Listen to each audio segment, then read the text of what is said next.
Alright, I did it. I said I wasn't gonna do it. Never thought I'd ever do it. I got a BlackMagic camera.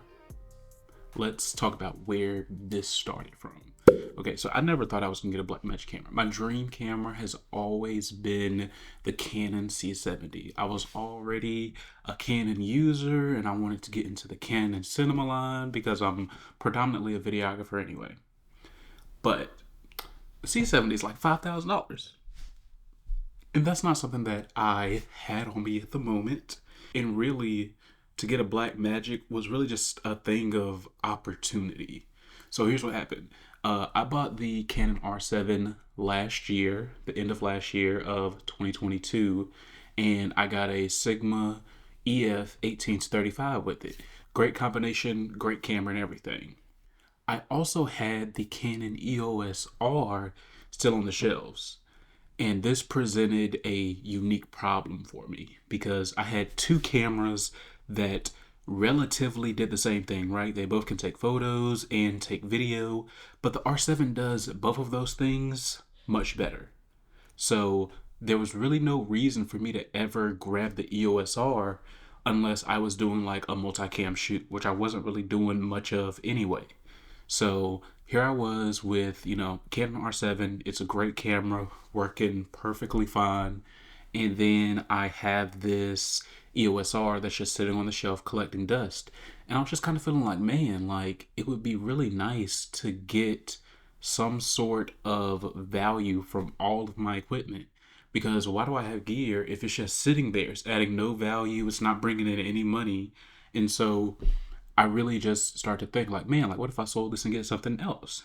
Well, at the time, the Blackmagic 6K G2 was on sale for like $1,500 at B&H, and it was really just like the perfect opportunity. So I sold my EOS R for 1,500, and I bought the Blackmagic 6K G2, and it's transformed like everything when it comes to how I film and how I edit.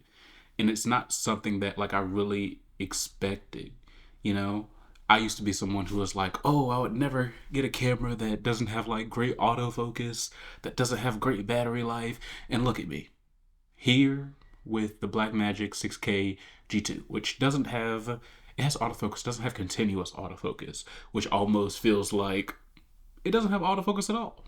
Um, and the battery life is terrible. So I got an extra battery. Um, so yeah, it was really just a thing of opportunity. I didn't like that I had a camera that wasn't bringing in any value because I already had another camera that had, performed the identical needs that I needed. So I decided instead of having two hybrid cameras, it's better to have one hybrid camera and then another camera that is specifically dedicated to video, especially because I'm a videographer way before I'm a photographer. I might have done three photo related events in 2023, but I've done dozens of video projects in 2023. So it just made sense to me like, okay, if you can have one hybrid camera that can do photos and videos and do them well, that's great. But if you can also have a dedicated video camera that does video much better than a lot of hybrids out here and has a lot more functions than a lot of hybrids out here, and you can do that without spending a enormous extra cost, because considering I had to pay taxes on the Blackmagic camera after buying that after selling my EOS R, in my head I probably spent like an additional like maybe $300. And then if you include the cage, but I already had a lot of the accessories that I'm using with it. But if you include the cage, maybe I spent like a little over $300 extra for this camera. But yeah, man, it was totally worth it, and I absolutely do not regret my decision. It was just a very logical decision that hey, I have two cameras, only one of them is getting used. It's a waste if the other one just sits there. Let's get a piece of gear that's actually going to provide me with some value. And the great thing is that the 6K G2 is an EF mount camera. So my Sigma 18 to 35, which I had already bought for the R7, was perfect for the Blackmagic as well. So that's all there is. That's how we got here. I'd say some of my favorite features of the camera really have to do with like the functionality of it. I love having mini XLRs. It's beautiful. Okay, it gives you like another option, another way to record audio, and I still have the 3.5 millimeter jack input. So if I want to record audio on two different channels, and then let's say one of the channels is clipping, then I can just choose to use the other one. I love that. Okay, it has the flip up screen, which is so much better than the original 6K where you have to like literally hold it up to your face in order to see something. I love to look down at my screen so I can hold it up like this. And so I haven't even gotten a monitor for this yet. I probably will eventually. I love that. I love false colors. False colors makes everything so much easier. Um, yeah, it feels like there's not a lot of like guessing going on when it comes to your exposure. You know, you hit the button, you see the false colors, you see, oh, what's in the green and the gray. If it's yellow or red, it's something that is overexposed. And then if it's something that's usually like a purplish color, that's usually underexposed. I love that. The image quality is fantastic. Like it's a camera that really like punches above its weight class when it comes to the actual price of the camera, and it's really a steal when you consider like I got this for $1,500. Um, so yeah, man, and I think even the impression when I walk around with it changes everything. There's a different look you get when you're carrying this like big rig around, and people are like, "Oh, this guy, like, what's that? Like, that guy is serious."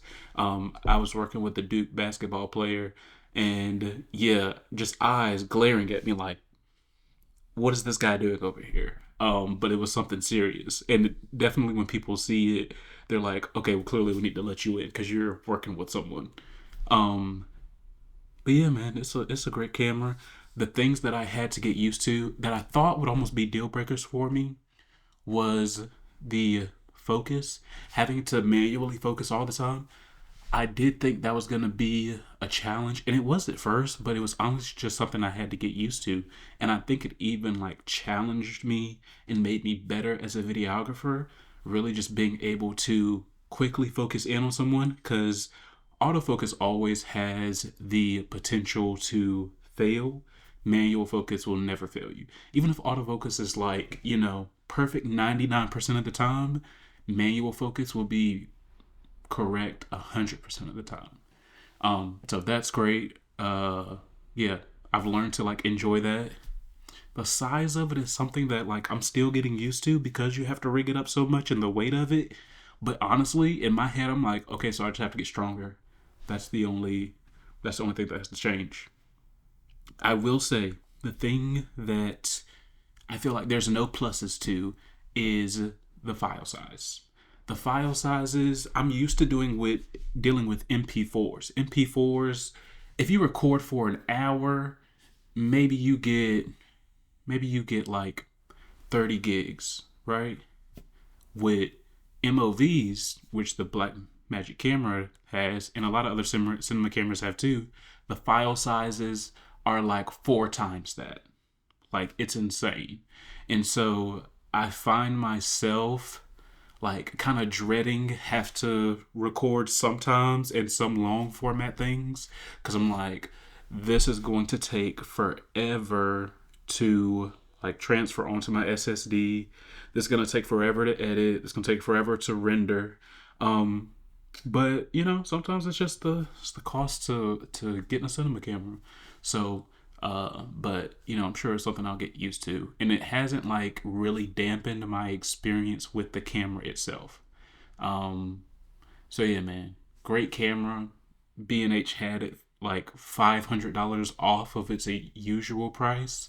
So this was really just something that was like logical for me. It made sense financially, the most of anything. I sold one camera and bought this camera for relatively the same price.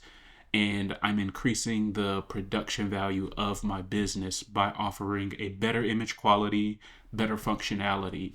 And even when people that want to book me on like Production Hub or even other like videographers, like, oh man, like, what are you using? A BlackMagic cinema camera gets more respect than, oh yeah, I'm using the Canon EOS R7. Don't get me wrong, that's a great camera. Like, I love that camera. But sometimes people can let their past experiences kind of, jade them about how something actually might perform. So when they hear Blackmagic, they're like, oh, okay, they use that stuff on they use that stuff on professional film sets all the time. So yeah, man, that's the camera. And I'll probably throw in some footage that I've shot with it. And yeah, thanks for watching.